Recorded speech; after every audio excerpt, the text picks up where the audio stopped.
I think I also saw somewhere that Highguard devs blamed content creators on the game failing. Did you guys see that? Let me back up. Did I actually see that, or was I dreaming? Did I actually see that on Twitter? So it's the content creator. So I killed Highguard. So it's me. The content creator. So I didn't realize I killed Highguard, bro.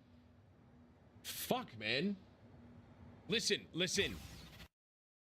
I like Timmy. What do I have today? Just that therapy appointment for inner child work at 11. Oh, it's stupid. I hate it. I just want to stay up late and hang out with my friends. So, keep it? Yeah. Smart. At Hand in Stone, members get more. Starting with a free facial gift card just for joining. More time to unwind, more room to breathe.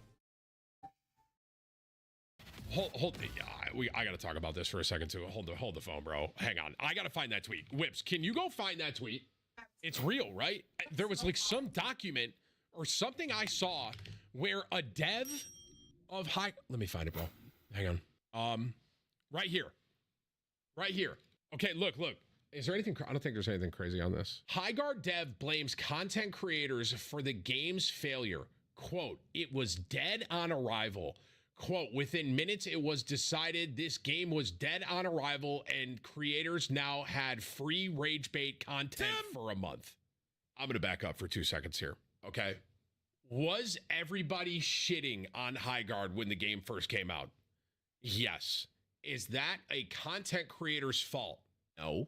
And I would like to just say, for myself personally, I was trying to advocate for Highguard personally. And Whips, can you give me the link? Didn't they like lay off a bunch of people too? Isn't the game dead now? Was it Jake Sucky? Can you DM me that? Bro, listen. I want to make something clear here, bro. I was telling people to at least give it a chance, and if they didn't like it, then they didn't like it, right? That's what I was saying. But like for the dev to say that it is content creators' fault that game was dead on arrival, that is crazy. That's insane. Tim, you were hanging on it the entire time you played it, bro? Bro, listen. I did what I do with games I'm interested in. I gave it a fair shot, okay? I did the same exact thing I did with Highguard with Marvel Rivals, and I got addicted to Marvel Rivals. Do you know why? Because they made a great game. And I loved it. So I kept playing it. I gave the same fair shot to Highguard, and it didn't addict me, bro. Like, I didn't get hooked on it. And that's just the truth of it, bro. Highguard looks stupid. I didn't love it for whatever reason. It didn't fully hook me. I thought it could be really fun. The main reason I didn't like it personally was, for some reason, you know what I think part of the problem is? I think they put previous devs of Apex and Titanfall on that game, and to be honest with you, I think that was a bigger issue. Because the gunplay in that game felt years behind Apex and Titanfall. And while I'm talking about Titanfall, absolute sidebar conversation, Titanfall has some of the best gunplay I've ever played, like in gaming, like period. So for them to be like, it's the old devs from Apex and Titanfall, and then that was what we got, it's like, I mean, was it like an intern at the time or some shit? You know what I mean? Like what dev? Like who? What dev is over there, bro? Because that gunplay did not feel like Apex or Titanfall. That gunplay did not feel that good. And then I think I saw that, Jake Sucky tweeted this, bro. Less than 3 weeks after Highguard's launch, Highguard has seemingly laid off most of the team behind the project. So, I mean, right now, this is like a message, unfortunately, along with the team at Wildlife. I was laid off today.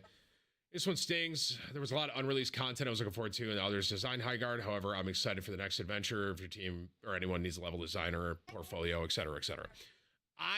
Now, I want to say this too. I feel bad for a lot of the team that was on this game because, to be honest with you, it was kind of set up for failure, unfortunately. But, like, let's back up here. Someone said that I was getting rage baited by what that dev said. Was that that wasn't a real statement by the dev? Like they didn't actually say that, or they did actually say that? Do we know it was real? They didn't blame the content creators? I don't know, bro. Listen, I here's what I would say. If that was real or fake, I would like to think that the devs are smart enough to not blame content creators. Because here's the reality. Like, a lot of games have come out with content creators on the internet. And a lot of games... Amour. Love. What does this word even mean? In France, it means wine, champagne, chocolat. Where does one go to find such things? Specs, of course. For the heart of Specs beats with wine for your Valentine, bubbly for your beloved, bonbons for your bébé. Ah, Specs knows the language of love and how to keep your francs in your pants. Say enchanté to savings. What's my name?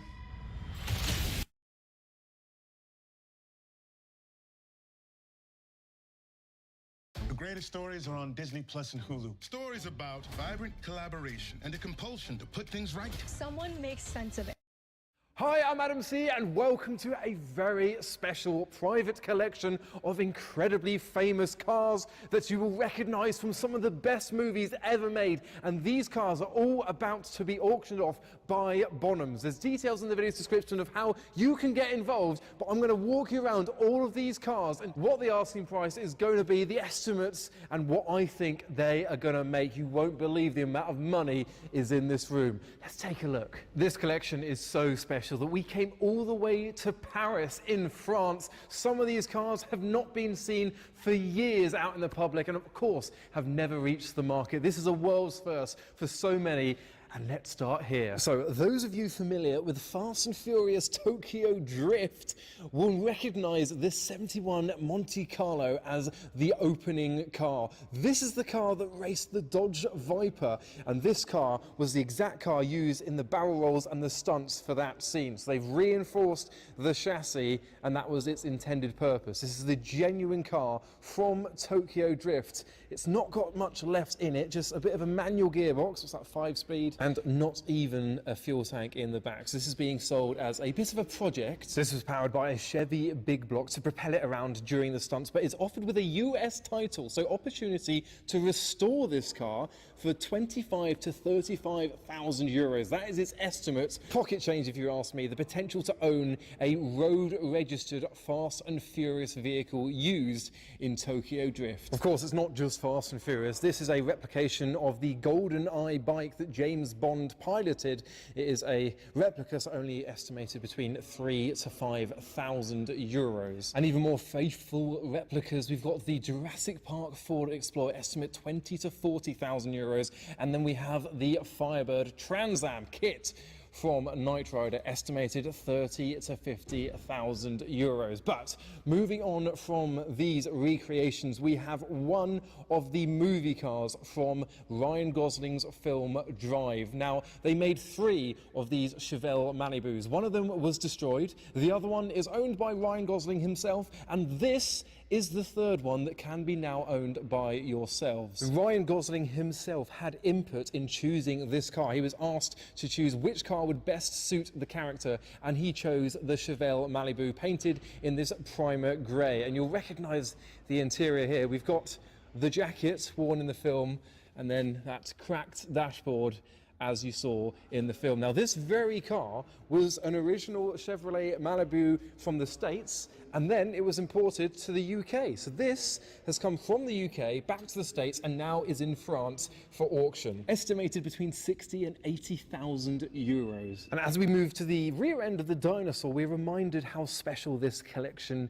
is. This trio of Gene Winfield's cars, Back to the Future, RoboCop and Blade Runner, these are all offered without reserve, as well as every single other car here. So let's start with the everyman's car. This was built on a Volkswagen Beetle chassis, and you can't really tell unless you open the door. And the way to open the door here, you've got a hinge. I've got to be careful here because this door opens all the way, like it won't stop going. So I'm going to stop it there and show you the Volkswagen Beetle interior. slightly recognizable, the prop car from the film. And this everyman's car from Blade Runner is estimated to reach between 20 and 30,000 euros. And on to the next Gene Winfield car. This one was screen used in RoboCop, based on an Oldsmobile Cutlass, the Suxel SUX 6000 model certified screen used car, estimated to reach between 30 and 50,000 euros. And then we move on to the big one, the police cruiser from Back to the Future 2. So this is what Gene believes that a police car would look like in the year 2015. So very futuristic. It's got the hubcaps over the wheels, which, to be fair, we're starting to see in modern car designs a little bit, the aero disc design. It's got subtle external handles here to release the doors and reveal the interior of a very dark Pontiac Fiero.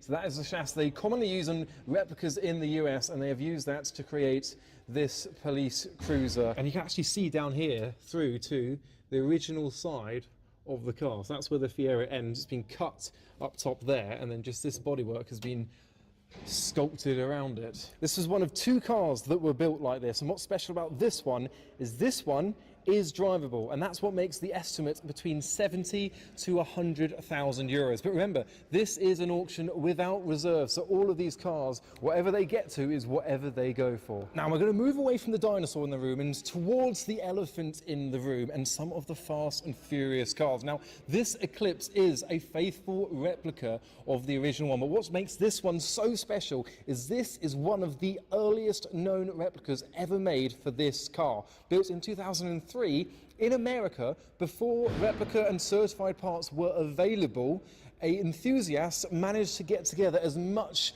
of the bodywork of this car as possible to create as realistic a replica as he can. So you've got the carbon fiber bonnet that sits a little bit proud. In fact, we can have a look underneath the hood and show you the 2-litre turbo that's been dynoed at about 278 horsepower. All the dress-up bits. This is a working car.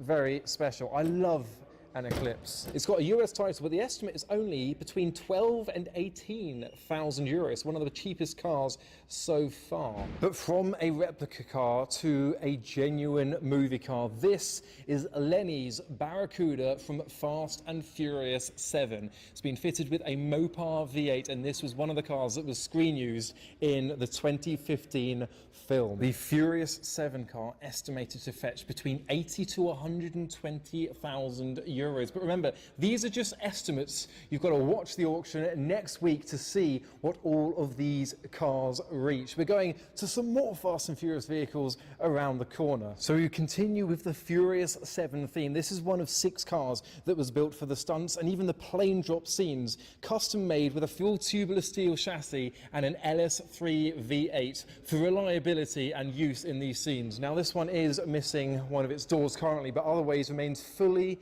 intact from the film. Estimated between 30 and 50,000 euros. This fast attack vehicle moves us on to another off-roader from the same film with the same vibe, this custom-built Dodge Charger. Now with triple shock long travel suspension and a custom tubular frame chassis. This started life as a genuine 1970 Dodge Charger, and now it's got a 6.3-litre big block Chevy V8 that is actually mid-mounted in the front there, and it's still got all of its original dirt from the film. And then you've got the 2 spare tyres in the boot or the trunk of the car right by the fuel tank there. This being one of the most technically advanced Fast and Furious builds from the modern era, is estimated to fetch between 150 and 250,000 euros. Now we're moving on briefly from Fast and Furious. We will come back to that franchise very soon. But we have the C4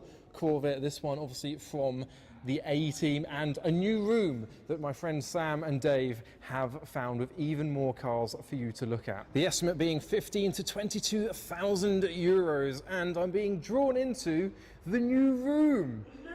So we have Herbie from Herbie Goes to Monte Carlo, is it? This is a recreation of that car, but one of the cars I wanted to see the most is from the modern, is it Taxi 5? It's a replica. It's a replica Peugeot 407. On the Gumball Rally. And yes, I was going to say, this one actually featured on the Gumball Rally, this car. I think it does come with the bumper. Oh, I think that is such a cool car. Estimates around 20,000 euros. We don't think it's going to quite reach that, but who knows? Stig is obviously getting first dibs on it, stood next door. And going back towards the Beetle, Sam's found his favourite, which is the Buick Grand National. So this was featured in Fast and Furious 4, estimated 50 to 80,000 euros. They're trying to release the hood to show it's, what is it, a turbo V6? Twin turbo V6 in the Buick. I just want to say, oh, wow, that was very clever. Well, this one isn't, because it's got a fuel cell in it. So, no engine at the front, the chassis has been turned round, fuel cell in the back, battery in the back. So the reason for that we will hopefully see in a little bit. So we could actually see exhaust down there, and inside the car, obviously you've got the actors, Dominic Toretto's seat there, front facing, and then around here, side facing, and then obviously a rear facing steering wheel, side facing also gearbox, so you don't get whiplash, I suppose. And Sam is about to open the trunk, or the boot, to display. Oh my God. Are you kidding? That's really let me down. What's it got? It's got a V6 in it. It has. Has it got turbos?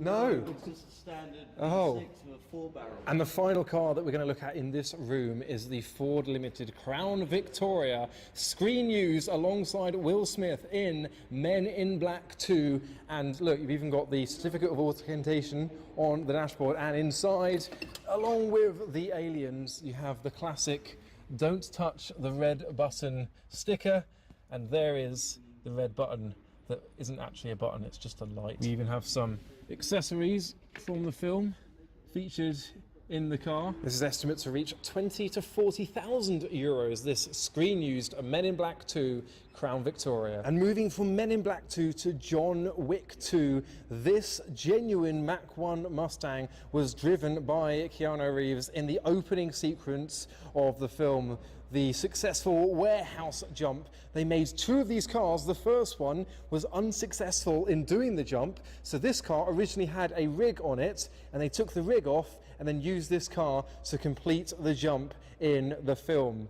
Things like the smashed up bumper and the dents down the side, this is all purpose done by the team that built the car to make it look like it had been involved in all of these accidents. This has all been purposely done. This is not, you know, collateral damage from the filming of the scene. And you can see some evidence of it being the rig car. Look, these were the holes used to mount the rig that they later removed, and the estimate as a result is between 100 and 200,000 euros. Now we're going to France for the Peugeot 406 from the movie Taxi. So much like the 407 we saw in the other room, this actually was used in the film. This is a genuine screen car from Taxi 2. So much has been done and modified to this car. Lower suspension, that classic front bumper there, new wheels, and the air vents up on the roofs there. And also, this car is open. You can have a look inside. It's not just the exterior that's been modified.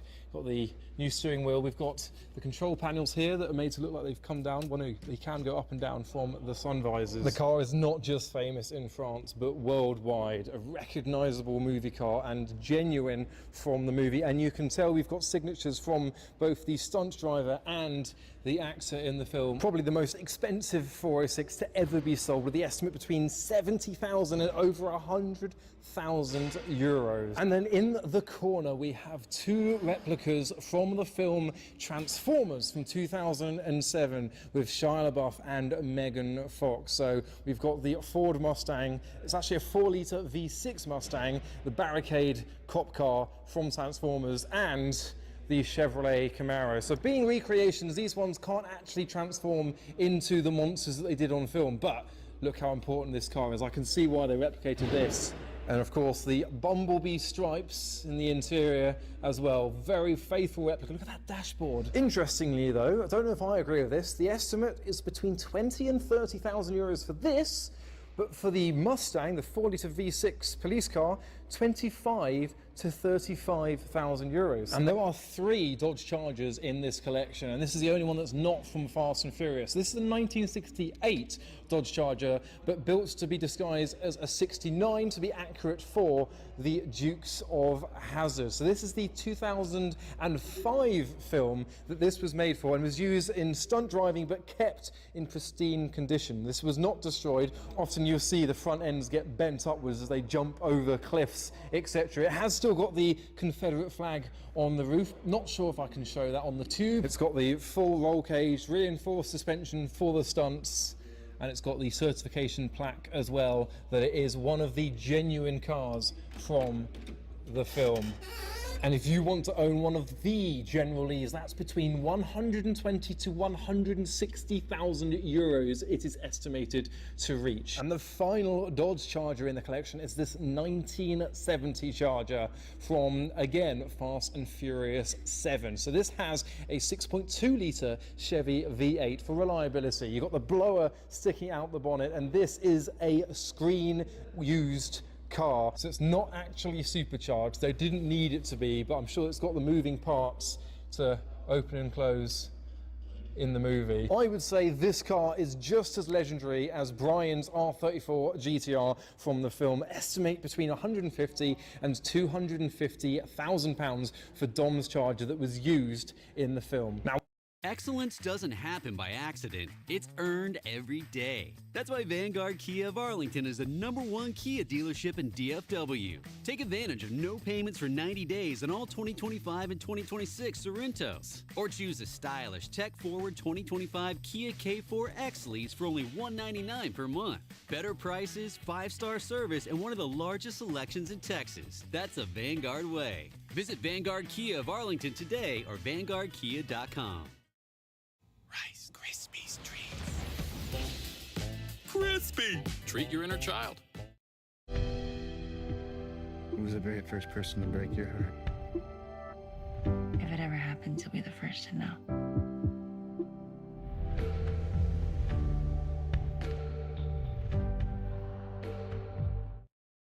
My friends think I'm crazy.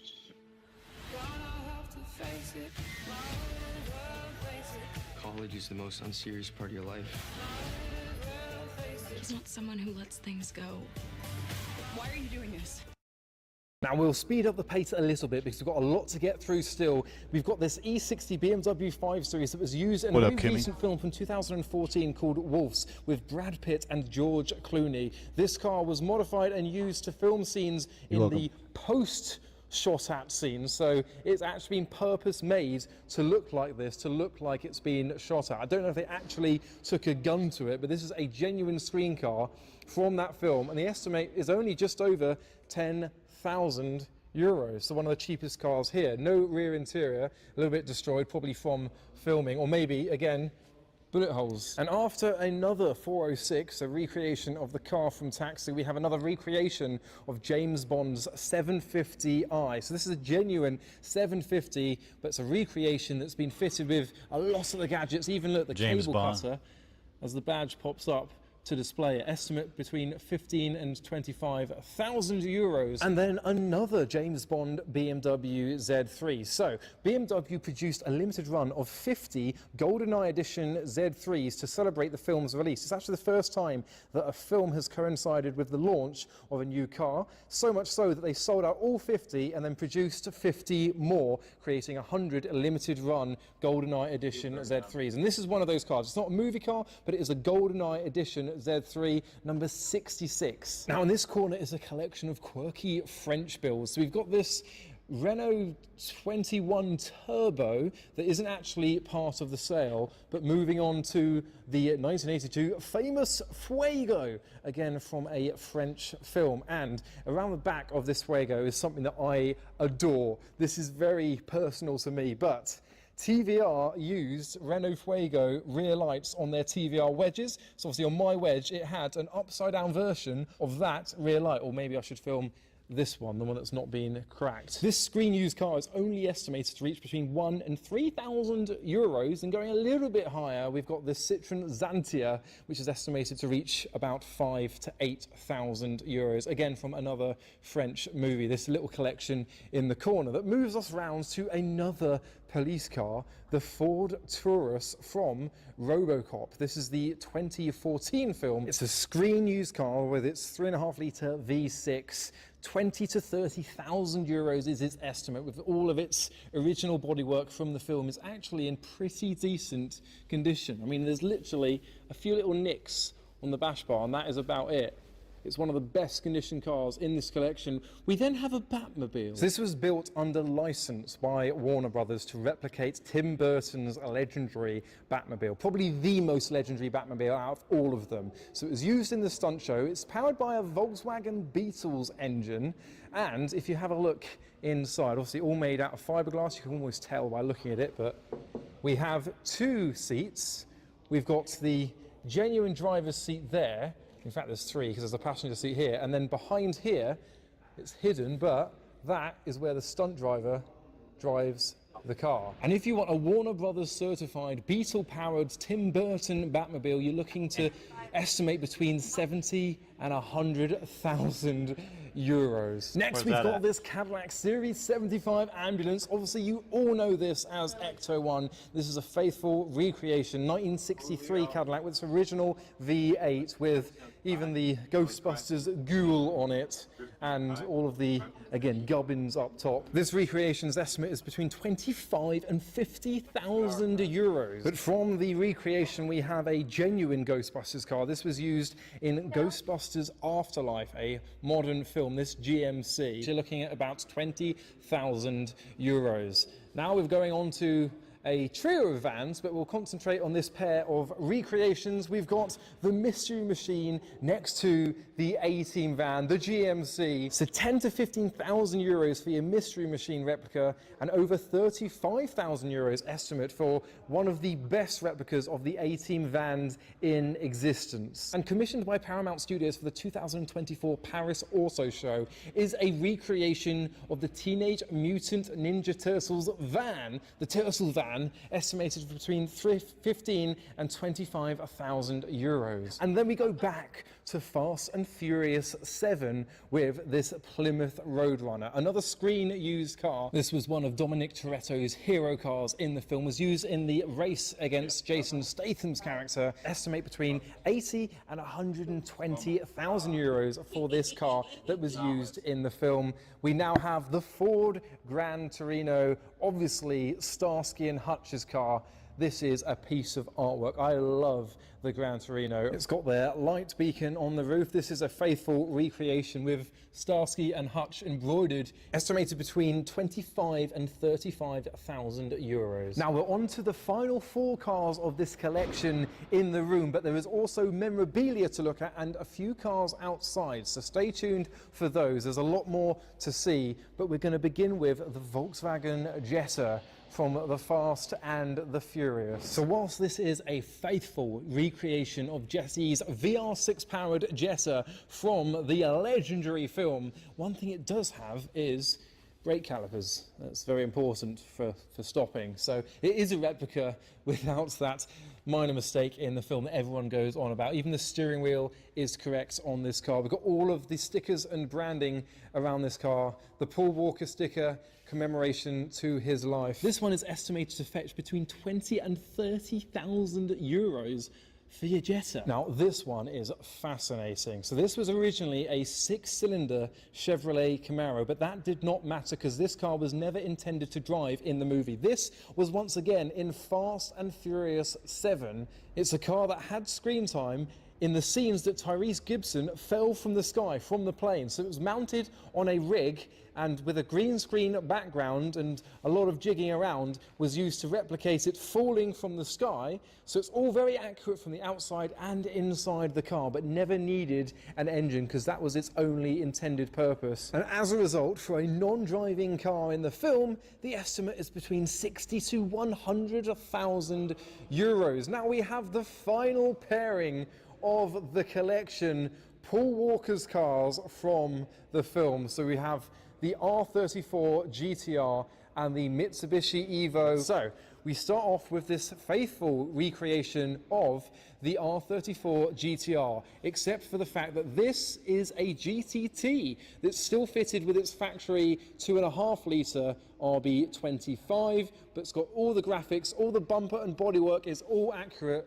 Maybe the stripes are a little bit too light, we were thinking, but look, even on the front, this is all very accurate from the film. Even the interior. So you'll notice it's only got the single bucket seat because next door to that we have the nitrous oxide canisters that you can reach around and grab. You've got the manual gear shifter, again, very accurate to the R34 GTR. The correct steering wheel as well with the NOS buttons and the side skirts. The body kit is correct. The wheels are correct as well. So despite it being a GTT, so much effort has gone in to resemble that GTR appearance, those wide arches around this car and the spoiler that just gets crudely bolted on. So the funny thing about these cars is this has become a legendary look, but if someone was to create this kind of look for a GTT Skyline today without Fast and Furious's influence, I think people would say, what are you doing? Why have you got blue racing stripes? Why are they about a foot apart from each other? What's with all the graphics up there? But Fast and Furious has ingrained this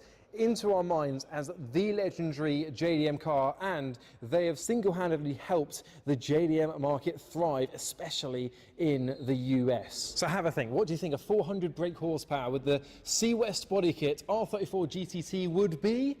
They're estimating between 70 and 130,000 euros for this recreation of the Too Fast, Too Furious R34 GTR. Now we move on to probably the most important car of the collection, but this is not our final stop.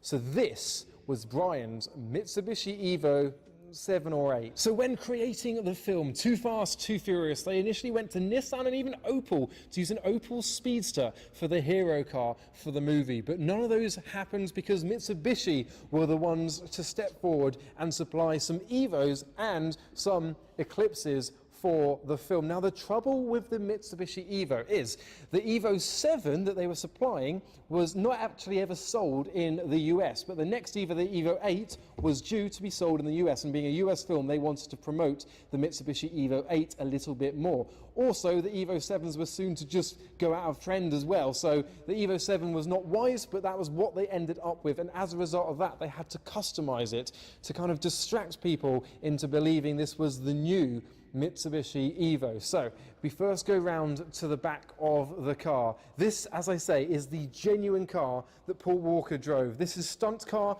number 1 according to Craig Lieberman. This is the car that has the full power, because some of them were detuned because they weren't used for the racing and driving scenes, but this is the car, and this car has featured so much in the film. Not a lot of cars in films feature from the start to the finish, but this one's got like 15 minutes of screen time. This is probably the most legendary car in Fast and Furious history and is due to make an obscene amount of money. Now, as I was saying earlier, they had to go to Mitsubishi's parts bin, or even aftermarket Mitsubishi Lancer rear lights. So these lights are not for an Evo, they're for a Mitsubishi Lancer, and that is why it's a narrower shape than the Evo, because obviously the original Lancer was just a narrow body, and then obviously the Evo, the four-wheel drive version of the Lancer, has those bulge arches as well. So these are Mitsubishi Lancer aftermarket rear lights on this, and that's why they did it, to try and disguise the fact that this is a Evo 7, but weirdly it is actually badged as an Evo 7, but that is the reason that they have these rear lights. So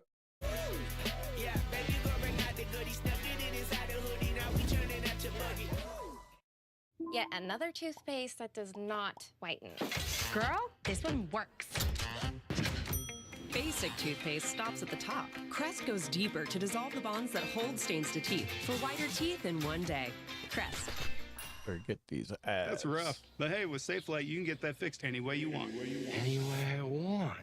Any way you want it. That's the way. It's your windshield. Get it fixed any way you want with SafeLight. SafeLight Repair, SafeLight Replace. Get ready for 5 times more engagement and views. Oh, the algorithms love streams and engagement, rewarding you with Even more views. TurboTax locations are now open in your neighborhood. Ads and more. So, hand off your taxes. So only 4 Mitsubishi Evo 7s were provided for the film, and to find the most striking colour for the movie, this candy green is what they chose. This one has had a bit of restoration, and that is why it is so impeccably clean. And as I said, this is hero car number 1. So as a result, you've got the 4G63 2-litre Mitsubishi 4-cylinder engine providing 330 horsepower. This car has the maximum amount of power out of all 4 cars, and you can see actually they originally were finished in blue. The wheels are in mint condition, and we can actually have a look inside to see the mileage on this car. Look at the graphics down the side. You've got Mitsubishi Evo on the side of the Mitsubishi Evo. So inside this car we have the interior, and it's displaying less than 10,000 kilometers in this car. You've got the 5-speed manual, the all-wheel drive Mitsubishi Evo, and signatures on the dashboard. And even in the door shuts, that cosmic colour candy lime gold paintwork has been retained. I cannot stress how beautiful this car is, and the condition of it is impeccable. And the estimate for this car, if anything, I think it's a bit too low, and this has the highest estimate out of any other car for this collection. Earlier this year, a screen-used car from the Fast and the Furious Tokyo Drift, Hans RX-7, the Veilside Gen 2 kit that car's dope. that fetched $1.2 million. So I'm absolutely expecting this to be a 7-figure car. The estimate is only up to about 500,000 euros. I think this is going to be even higher than that. This is the car to watch, and this is the car that everyone is watching. And we are so privileged to be invited down here by Bonhams in France to witness this collection and the car. So let me know in the comments between £250,000 to €500,000. That's between £220,000 to £440,000. We all genuinely believe that this is